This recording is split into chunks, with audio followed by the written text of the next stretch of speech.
किसी भी political leader पे इस लेवल का जबर नहीं हुआ। नवाज शरीफ को जेल में डाला गया, जेल में जाते ही ये लोग सोचना शुरू कर देते हैं कि डील कैसे करनी है। नवाज शरीफ ने भी डील की। इस मरतबा नवाज शरीफ और उसकी बेटी जब पकड़े गए तो इन्होंने फौरी तौर पे डील की और डील करके पाकिस्तान से बाहर मियां साहब निकल गए। बेटी ने सियासत शुरू कर दी और कुछ ही अरसे में मिलिट्री एस्टेब्लिशमेंट से डील करके जनरल बाजवा को एक्सटेंशन का वादा करके ये लोग वापस इक़्तिदार में आ गए, इमरान खान की हुकूमत गिराकर। जिस दिन शहबाज शरीफ पर फर्द जुर्म आयद होनी थी उस दिन शहबाज शरीफ जो है उसको वज़ीर आज़म बना दिया गया और फातिहाना अंदाज में मरियम नवाज ने वज़ीर आज़म हाउस का चक्कर लगाया ये बताने के लिए कि देखो हम वापस आ गए। इमरान खान के साथ जो इस निज़ाम ने किया इससे पहले कभी नहीं हुआ और इमरान खान ने इस निज़ाम के साथ जो किया वो भी निज़ाम के साथ पहले कभी नहीं हुआ। इमरान खान ने वो कुछ पाकिस्तान में एक्सपोज कर दिया मिलिट्री एस्टेब्लिशमेंट को, खास तौर पे जो पाकिस्तान का कोई भी सियासी लीडर माजी में कभी नहीं कर पाया। आसिफ अली जरदारी और नवाज शरीफ साहब इस लेवल तक मजबूर हो गए कि अब उन्हें हमेशा जूते पॉलिश करने पड़ेंगे। उन्हें पता चल गया कि अवाम में मकबूलियत के लिए अब कोई जगह नहीं बची। अब जितना दाव लगाता है दाव लगाओ, जितनी देर तक कायम रह सकते हो हुकूमत में कायम रहो और फिर भाग जाओ। वो ये जानते हैं कि ये उनकी आखिरी बारियां हैं। जब तक मिलिट्री एस्टेब्लिशमेंट उनको सहारा देगी तब तक वो चलेंगे और जिस दिन मिलिट्री एस्टेब्लिशमेंट का हाथ उनके पीछे से हट गया। और इमरान खान को मैं आपको एक चीज बताऊं, ये अपने दिल पर हाथ रख के जितने जर्नैल है ना वो एक दफा सोच लें कि जो कुछ उन्होंने इमरान खान के साथ किया है क्या इसका आधे से आधा भी वो बर्दाश्त कर सकते हैं?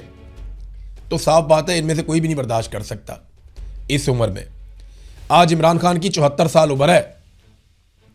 70 साल से जायद उम्र के आदमी को इन्होंने उठाकर जेल में डाला। 1000 दिन हो गए वो आदमी इनसे नहीं टूट रहा और वो कहता है मैं इनसे नहीं टूटूंगा, मुझे डरा हुआ देखना इनकी हसरत रह जाएगी। ये इमरान खान ने कहा था और मैं आसिम मुनीर के सामने घुटने नहीं टेकूंगा, मैं इससे हार नहीं मानूंगा, मैं इसकी गुलामी कबूल नहीं करूंगा, ये इमरान खान साहब ने कहा था। तो कोई भी इतनी मार बर्दाश्त नहीं कर सकता जितनी इमरान खान साहब ने बर्दाश्त कर ली है। जितना उनको परेशान किया गया, जितना उनकी फैमिली को परेशान किया गया, उनकी बहनों को बार बार गिरफ्तार कर लेते हैं, सड़कों पे मारते हैं, घसीटते हैं, उठाकर ले जाते हैं, उनके घरों में छापे मारते हैं, उनके खानदान के लोगों को, उनके भांजे तक को गिरफ्तार किया हुआ है। कई लोग उनके खानदान के भागे हुए हैं। पार्टी की हालत अजीबोगरीब कर दी है। पाकिस्तान में 1 लाख से ज्यादा घरों में चादर और चारदीवारी का तकद्दुस पामाल कर दिया। ये सब कुछ किया, इसके बदले में हासिल क्या किया? एक आदमी को जेल में डाला, 1000 दिन हो गए, आपने हासिल क्या किया? क्या पाकिस्तान की मईशत ठीक हो गई? नहीं। क्या पाकिस्तान में अमन अमान की सूरत ठीक हो गई? नहीं। पाकिस्तान की अदलिया काबिल फ़ख्र है? नहीं। पाकिस्तान में मीडिया आज़ाद है? नहीं। पाकिस्तान के अंदर कोई एक शोबा तरक्की कर रहा है? नहीं। मल्टीनेशनल कंपनियां पाकिस्तान आ रही है? नहीं, वो तो उल्टा भाग रही हैं। क्या पाकिस्तान में सरमायाकारी आ रही है? नहीं आ रही। सिर्फ फील्ड मार्शल आसिम मुनीर साहब की इज्जत हो रही है, वो भी सिर्फ डोनाल्ड ट्रंप कर रहा है और डोनाल्ड ट्रंप की वजह से बाकी सारे भी कर रहे हैं।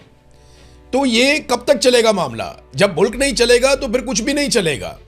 एक आदमी से कोई फर्क नहीं पड़ता। और ये याद रखिएगा कि ये निज़ाम इस वक्त इस मुल्क के सबसे मकबूल लीडर को आहिस्ता आहिस्ता कत्ल कर रहा है। और ये मैं नहीं आपको कह रहा, ये इमरान खान ने अपनी बहन उज़मा खानम को कहा कि ये मुझे कत्ल कर देंगे और अब ये मुझे कत्ल कर रहे हैं। इमरान खान ने अपनी बहन को खुद कहा था। उनकी बहन ने कहा कि मुझे उस वक्त यकीन नहीं आया, लेकिन अब सूरत हाल मैं देखती हूं तो मुझे लगता है कि ये वाकई इमरान खान को कत्ल कर देंगे। खुदा ना खास्ता इमरान खान साहब को कुछ हो गया तो इन्होंने आगे का प्लान भी किया हुआ है। ये मैं आज आपको बता रहा हूं, मैं हमेशा गुरेज करता हूं। आज 1000 दिन हो गया उस आदमी को जेल में, कोई बोलने के लिए तैयार नहीं है।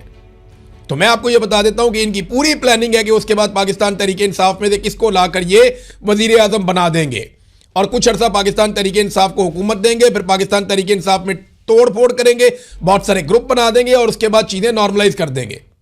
ये इनका फॉर्मूला है, लेकिन पाकिस्तानी इनके किस तरह गले पड़ जाएंगे ये इसका इनको आइडिया नहीं है। इमरान खान को कुछ हो गया तो आप ये समझें कि पाकिस्तान की मिलिट्री एस्टेब्लिशमेंट अगले 50 साल माफिया मांगती रहेगी ना, तो पाकिस्तानी इस बात की माफी नहीं देंगे।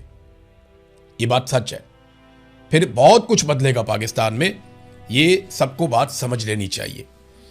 अब इस वक्त जो है आज के दिन में भी एक तोहफा दिया है पाकिस्तान को नवाज शरीफ, शहबाज शरीफ और आसिफ अली जरदारी ने। फील्ड मार्शल आसिम मुनीर ने भी, मेन आदमी तो वो है जिन्होंने इस वक्त हुकूमत संभाली हुई है। मईशत उनके कंट्रोल में है, सारी चीज़ें उनके कंट्रोल में, उनकी मर्जी से हर चीज़ होती है, वही फैसला करते हैं कि ये करना है या नहीं करना। तो इन्होंने मिलकर एक मरतबा फिर पेट्रोल की कीमत बढ़ा दी।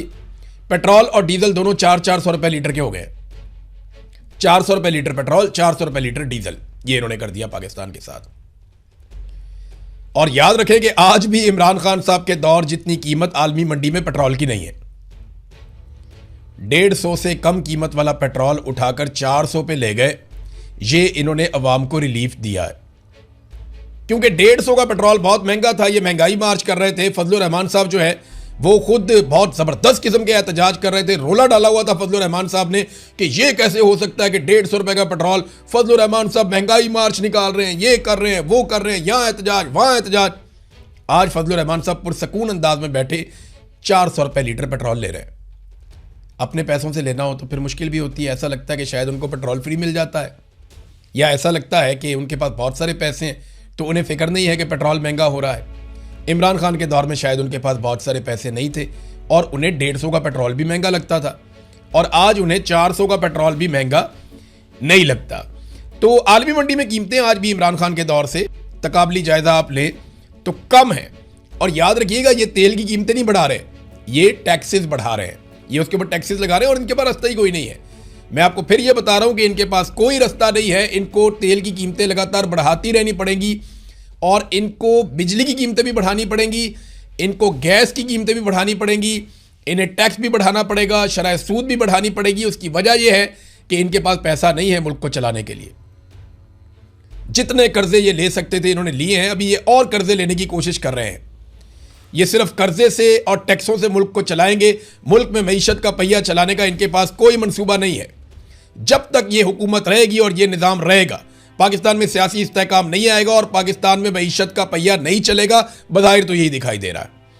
अब नाज़रीन, आ जाए ज़रा बैनुल-अक़वामी खबरों की तरफ। तो डोनाल्ड ट्रंप ने ऐलान किया और एक इंटरव्यू देते हुए कहा कि मैं जंग जीत चुका हूं, मगर बड़े मार्जिन से जीतना चाहता हूं। ईरान हार तस्लीम कर ले, ये मुतालबा अमेरिका बार बार कर रहा है। देखिए, डोनाल्ड ट्रंप के लिए एक बड़ा तारीखी लम्हा है और बहुत बड़ी मुश्किल है उनके लिए। वो एक हारे हुए सदर की हैसियत से तारीख में जिंदा नहीं रहना चाहेगा। यानी डोनाल्ड ट्रंप के बाकी 2.5 साल रह गए हैं, दुनिया को ये बर्दाश्त करने पड़ेंगे। अगर उनके खिलाफ मुआखजा आ जाता है और वो मिड टर्म इलेक्शन हार जाते हैं तो सूरत हाल मुख्तलिफ हो जाएगी। फिर शायद दुनिया साल एक के अंदर अंदर डोनाल्ड ट्रंप को देखे कि वो जा रहे हैं या फारिग हो रहे हैं। लेकिन डोनाल्ड ट्रंप तारीख में भी अपना आप नाम लिख कर जाना चाहते हैं। बहुत पैसा कमाया उन्होंने, अमेरिकन मीडिया के अंदर थे, बड़ा उनका नाम था। फिर वो अमेरिका के सदर बन गए, फिर एक मरतबा फिर सदर बन गए। अमन का नोबेल इनाम वो हासिल करना चाहते हैं। उन्होंने अपना बोर्ड ऑफ पीस भी बना दिया। तो डोनाल्ड ट्रंप को तारीख में अपने आप को बड़ा शानदार आदमी कहलवाना है। अब अगर ईरान ये तस्लीम नहीं करता कि वो जंग हारा है तो ट्रंप के लिए बड़ी मुश्किल है। तो इसके लिए ट्रंप ने बड़ी कोशिश की है और बड़े पैमाने पर हथियार इस वक्त भी इसराइल में पहुंचाए जा रहे हैं। गुज़िश्ता 24 घंटों में जो रिपोर्ट आई है बैनुल-अक़वामी मीडिया में, वो ये बताती है कि गुज़िश्ता 24 घंटों में बहरी जहाज़ों और कार्गो जहाज़ों के ज़रिए 6500 टन फौजी साजो सामान और हथियार इसराइल में पहुंचे हैं।